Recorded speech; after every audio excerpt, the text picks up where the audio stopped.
Hello, my name is Liam Dougherty. I currently lead the advisory desk team at SCI. Today, I will present Tales of the Advisory Desk. I will give a brief introduction about the advisory desk. I will go over some typical queries we receive and explain in more detail 3 such examples and highlight the guidance that we provided. To start off my presentation, I will give you some insight into who we are and what services we provide. The advisory desk is a benefit of SCI's membership. We are a team of experts who provide vast, independent, authoritative advice on all aspects of the use of steel in construction. Questions can be emailed or phoned in and are dealt with confidentially by our team. Here is a pie chart showing the breakdown of the query topics that our advisory desk team received from July to September this year. As you can see, the queries cover a wide range of topics that were all dealt with by our team in the advisory desk. I will give you some insight into the queries that we receive for some of the topics in the following slides. As the pie chart showed, connections are quite a popular topic that we often get queries on. A typical question that we get asked about is the classification of joints. For example, can a connection have a certain stiffness in the major axis whilst remaining pinned in the minor axis? We sometimes get asked about the coefficient of friction between faying surfaces in non-slip connections for different materials. Designers sometimes seek advice on the design of fillet welds or clarification on the use of a partial penetration butt weld over a full penetration butt weld. Relevant design guidance for these types of questions can be found in many SCI publications, including the Green Book on Connections P358 and P398. With an increased focus on fire safety, this is currently a hot topic in the advisory desk. Questions are often asked how to determine a member's resistance at elevated temperatures. Questions are asked about the requirements of portal frames in the fire boundary condition. Designers ask about the effect of galvanized steel over bare steel for fire protection. Or we're sometimes asked about intumescent paint. For example, what effect will its expansion have on a non-preloaded bolt? Some good publications on the topic include P375, P43, and P313. Given that 50% of constructional steel used in the UK is in portal frame construction, questions are commonly asked on the topic. We often get asked for guidance on restraint requirements at key locations. For example, if a restraint can't be provided at a key location, are there any other solutions that the designer could consider? Questions arise as to the out-of-plane stability of portal frames. For example, if for some reason vertical bracing can't be provided between internal columns, could a portalace bay be used? Often issues arise as to the deflection requirements of portal frames supporting a brittle finish, or how to consider the base plate stiffness of nominally pinned bases to control deflection. SCI have produced many publications, technical articles, and AD notes on portal frames. A very good publication is P399. The vast majority of non-residential multi-story buildings in the UK have composite beams and slabs. Questions often arise on the size and location of openings in composite slabs. Clarification is often required on the different requirements for small, medium, and large openings or any combination of openings. We sometimes get asked what to do in circumstances where the maximum number of studs that can be accommodated on a beam is less than the number of studs required to satisfy the rules for the minimum degree of shear connection. Questions may arise on how to control the longitudinal shear in concrete generated from shear studs, or what to do if transverse reinforcement was omitted in the construction. Are there any possible design solutions in these instances? Guidance on the design of composite slabs and beams can be found in various SCI publications, including P359 and P300, which has recently been revised. We're often asked about the stability of beams and columns in both the temporary and permanent condition. Queries include, can precast concrete slabs provide restraint to beams prior to a screed being cast? Can steel decking provide lateral restraint in the construction stage? How do you determine the number of fixings between the steel decking and the beam to ensure restraint? Similarly, questions arise about restraints provided in the permanent condition. For example, will restraint to the tension flange increase a member's resistance to lateral torsional buckling, or whether a connection can be considered to provide torsional buckling, or whether a connection can be considered to provide torsional restraint. A very good publication on stability of beams and columns is P360. Due to the complexities involved in the design of wind and crane actions and any torsional effects associated with the loading, the advisory desk is often contacted for guidance on these topics. Questions sometimes arise on the design of wind actions. For example, when can orography be judged insignificant?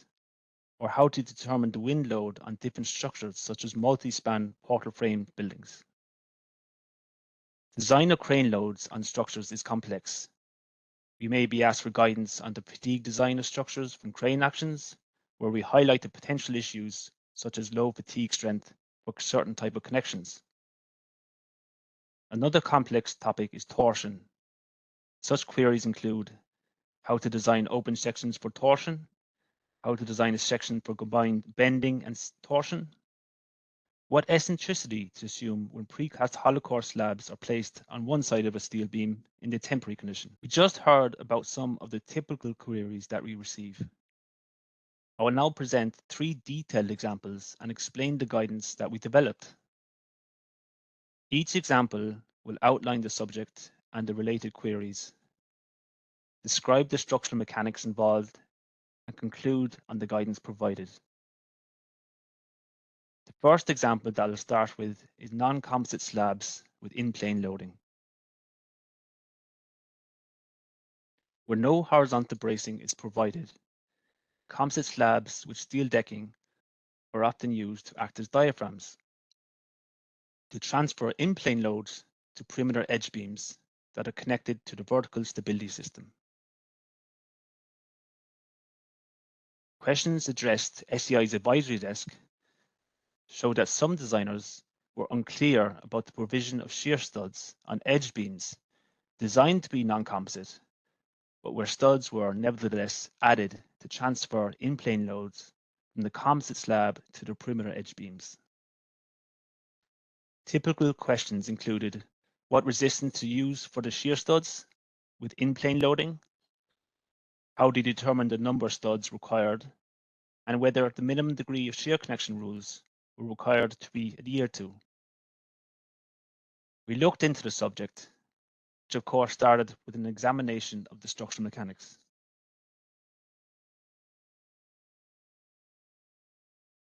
A steel beam that's designed to be non-composite, where shear studs are provided, doesn't know it's non-composite.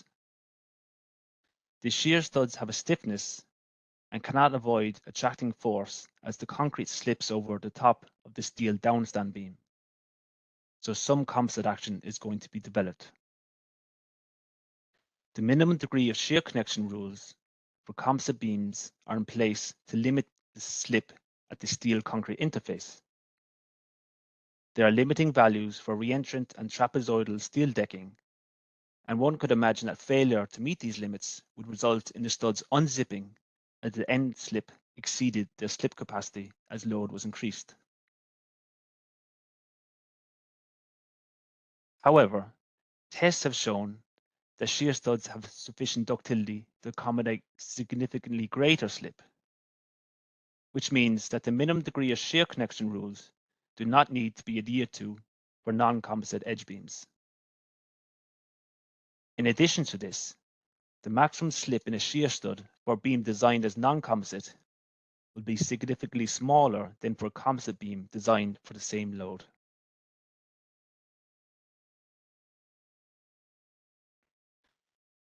The location of the shear stud forces in composite beams is based on whether the decking is reentrant, trapezoidal, parallel with the steel beam, or perpendicular to it. In reentrant decking, this force occurs at the base of the shear stud, similar to that of a plain concrete slab. In trapezoidal decking, this force occurs over the head of the shear stud when the decking is perpendicular to the beam, and this force occurs at the base of the shear stud when the decking is parallel to the beam.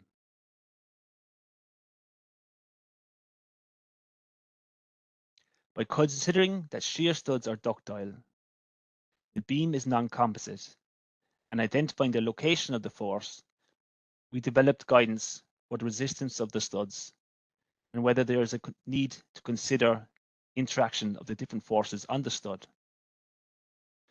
For both trapezoidal and reentrant steel decking, we identified that for most cases, there are no issues as shear studs have sufficient ductility or the failure zones are different.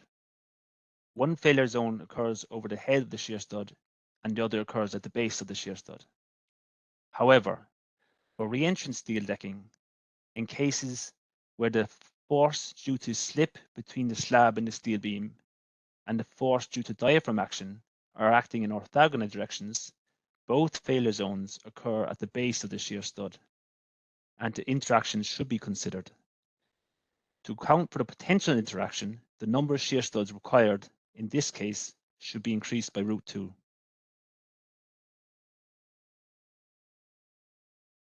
Additionally, to prevent longitudinal splitting of the concrete caused by the shear studs, with a distance from the edge of the slab to the center line of the nearest row of shear connectors is less than 300 millimeter, we recommend that local reinforcement rules of Eurocode 4 should be applied. Transverse reinforcement should be supplied by U-bars passing around the shear studs because straight bars would have insufficient anchorage. For slabs greater than 300 millimeter, sufficient transverse reinforcement should still be provided.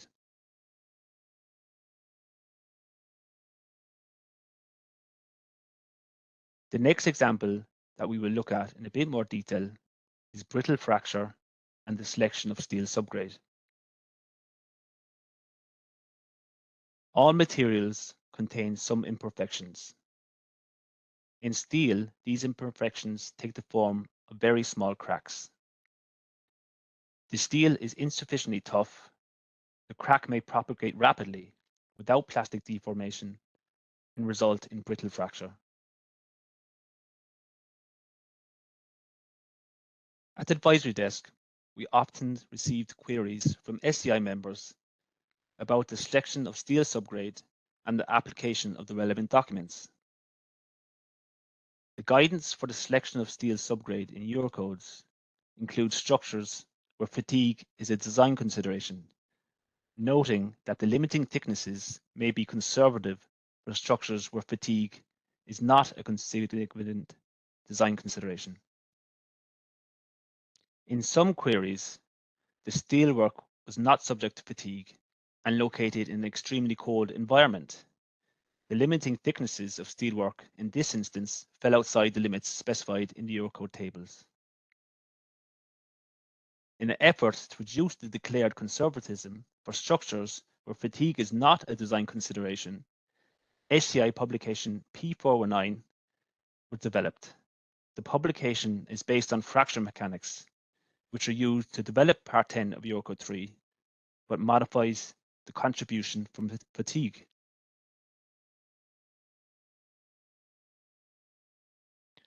Before going into how fracture mechanics was used in the development of P419, I'll briefly go over the Eurocode design process for brittle fracture and the selection of steel subgrade.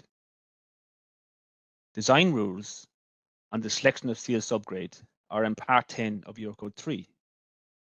One calculates the reference temperature, which is the lowest temperature likely to be experienced by the steel, adjusted to account for a range of effects. The expression for the reference temperature starts with the lowest air temperature and then applies a negative temperature adjustment for any effect which increases the risk of brittle fracture. This includes a safety allowance that's specified in the National Annex. The UK National Annex makes a series of adjustments to the reference temperature. These adjustments account for many factors, such as applied stress level, steel grade, the detail type, etc. The acceptance criteria is that the reference temperature is less than the temperature at which a safe level of fracture toughness can be relied upon under conditions being evaluated. In Eurocodes, this is presented in the form of a table, where once the reference temperature is calculated and the steel grade and subgrade are chosen, the limiting thickness can be determined.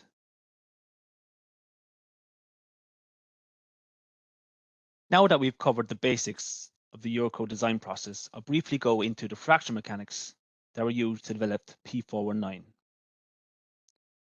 Flaws are considered inevitable as a result of welding and fabrication, and any type of flaw may initiate a crack. This crack may propagate rapidly and result in brittle fracture. Stress around elliptical holes can be determined by applying a stress concentration factor to the nominally applied stress. However, for a crack, the stress at the tip becomes infinite. As the stress concentration factor are no longer applicable, the definition to describe this situation is referred to as the stress intensity factor. The stress intensity factor depends on the design crack depth, which is dependent on the thickness of the plate. A component can resist the effect of a crack if the fracture toughness of the material is greater than the stress intensity factor. There's a relationship between the stress intensity factor and the limiting temperature in the form of an expression. This can be used to determine the limiting thickness, since the stress intensity factor depends on the thickness of the plate.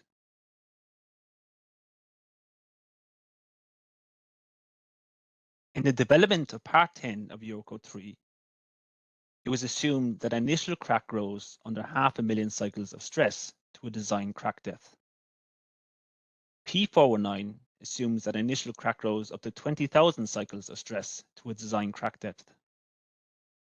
The difference in design crack depths for a structure subject to fatigue and a structure not subject to fatigue is substantial, as illustrated. Using the expression for design crack depth for a structure not subject to fatigue and calculating the corresponding stress intensity factor, the limiting thicknesses in P419 were developed. A comparison of the limiting thicknesses for structures not subject to fatigue and structures subject to fatigue is shown in this example for both an internal and external environment. The example confirms the limiting thicknesses in P419 are less onerous.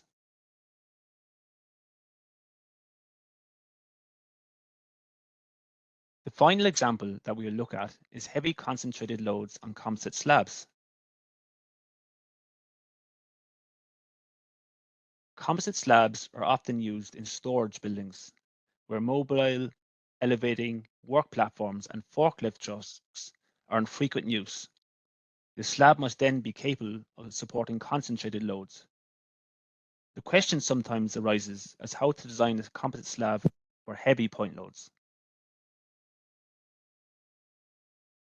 There are simplified rule of thumb limits in Eurocode 4 for slabs subject to point loads, where nominal transverse reinforcement may be used without calculation, provided the characteristic imposed loads do not exceed the two limits. These limits are sometimes misunderstood and often do not apply to composite slabs in the UK. The intent of the rules is to ensure that the slab is not subject to excessive concentrated loads so that it remains typical, where a slab that was subject to a large concentrated load might not be typical. For situations outside these limits, the bending moments in the slab must be calculated and the resistance determined, and appropriate transverse reinforcement should be provided, where Eurocode 4 gives a general reference to Eurocode 2. Advisory desk notes AD 450 and AD 477 provided a simple way of determining the transverse bending moment that can be used in the standard design of a reinforced concrete beam strip that passes under the load. However, the question still arises as how to design a composite slab for very heavy point loads. The first step in answering this question is understanding the structural mechanics involved. The basic means of force transfer between steel and concrete is achieved by shear connection between the two materials. For composite slabs, the shear connection between the concrete and the steel is achieved through a combination of embellishments rolled into the decking and any re-entrant parts of the profile shape. This means that the composite action that can be achieved is specific to each deck and is determined by tests undertaken by the manufacturer. Tests are undertaken using slab self-weight as a uniformly distributed load and concentrated imposed loads at quarter span points, as shown. Very heavy point loads will sufficiently change the deflected shape of the slab, and the strains in the steel and concrete are no longer represented by those that occurred in the test specimen. It would be difficult to quantify the difference between the test strain and the heavy point load strain, and even knowing this, it would be impossible to accurately predict the force transfer between the steel and the concrete. Given all the complexities, a more pragmatic approach was developed. The slab could be assessed considering the decking as a permanent formwork only, that is, ignoring any shear bond.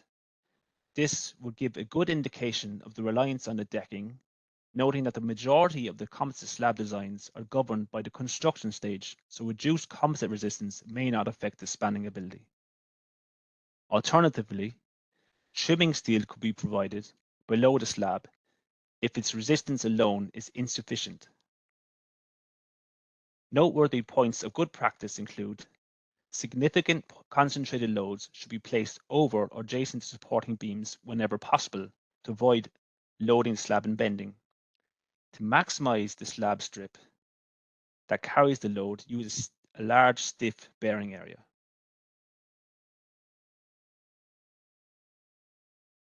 As we have seen through these tales of the advisory desk, we are a team of experts who provide fast, independent, authoritative advice to help resolve complicated design queries.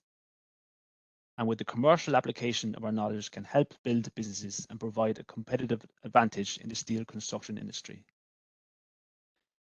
Questions can be emailed or phoned in or are dealt with confidentially by our team.